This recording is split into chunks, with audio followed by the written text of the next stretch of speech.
अब देखिए next question, find the value of determinant इतना, ठीक ना। इसको अब हम सॉल्व करेंगे। इस तरह से भी आईआईटी में क्वेश्चन पूछा जाता है, डायरेक्ट क्वेश्चन पूछा जाता है, ठीक ना। तो अब इसमें देखेंगे कि रो सब यानी फर्स्ट रो में भी प्लस में है, सेकेंड रो में भी, थर्ड रो में भी है, सब कॉलम में भी प्लस में है।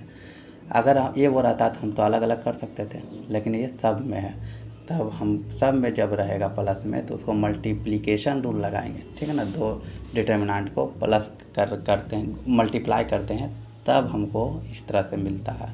तो मल्टीप्लिकेशन रूल लगाने के लिए क्या करेंगे, पहला डिटर्मिनेंट को लिखेंगे इंटू दूसरा डिटर्मिनेंट को।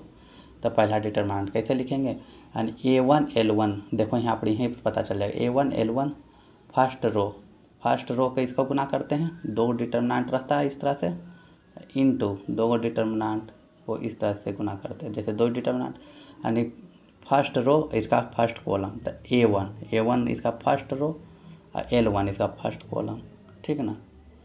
फर्स्ट रो फर्स्ट कॉलम, उसका प्लस करते हैं B1 M1, यानी B1 इसका क्या हो गया, सेकेंड एलिमेंट B1 इसका B1 और क्या हो जाएगा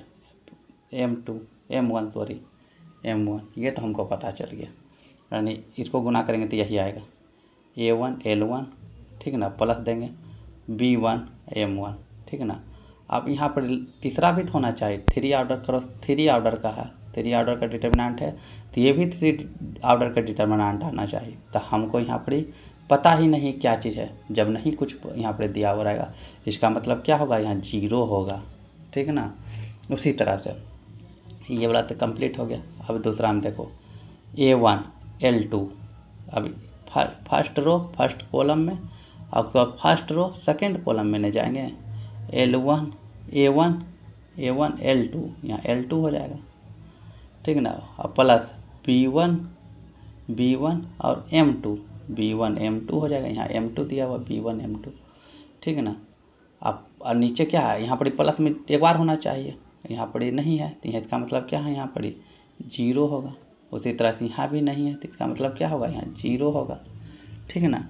उसके बाद हम यानी फर्स्ट रो थर्ड कॉलम में जाएंगे, तो A1 L3, यानी यहाँ पे क्या होगा L3 हो जाएगा, अब प्लस B1 M3, तो M3 यहाँ हो जाएगा, यहाँ पर नहीं है तो 0 हो जाएगा, ठीक है ना। उसी तरह से अब यहाँ पर इसको लिखना है सेकेंड रो के, तो यहाँ पर A2 अगर लिखते हैं A2 तो L1 हो जाएगा, अब प्लस यहाँ प्लस है, यहाँ पर B2 लिखते हैं तो B2 M1 हो जाएगा। यहाँ पर कुछ नहीं है, यहाँ पर क्या होगा, यहाँ पर कुछ 0 गुना 0 लिखेंगे तो यहाँ पर 0 आ जाएगा, यहाँ पर कुछ नहीं है तो 0 हो गया इसका मतलब।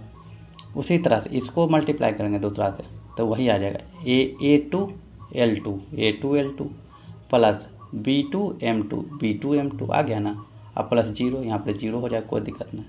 उसी तरह से तीसरा से करेंगे तो ये आ जाएगा, यानी A2 L3 अब प्लस B2 M3 अब प्लस 0। अब तीसरा लिखेंगे, किस तरह से लिखेंगे, यहाँ पर A3 कर देंगे, A3 L1 तो A3 L1, अब प्लस उसके बाद क्या लेंगे B3, यहाँ पर क्या लेंगे B3 M1, तो B3 M1 हो गया, और 0 यहाँ पर 0 ले लो, 0 हो जाएगा। अब सब इक्विवेलेंट हो जाएगा, A3 L2 और B3 M2 0, A3 L3 B3 M3 0 हो गया ना। अब इसके बराबर क्या आएगा, यानी कोई भी डिटर्मिनेंट के कोई भी एक रो या एक कॉलम 0 हो तो उसका वैल्यू क्या हो जाएगा 0 इंटू, अगले यहाँ पर एक कॉलम 0 है, यहाँ पर एक रो 0 है, तो इसका भी वैल्यू क्या 0 बराबर क्या होगा 0, यही आंसर हो जाएगा, इसका मतलब A आंसर हो जाएगा।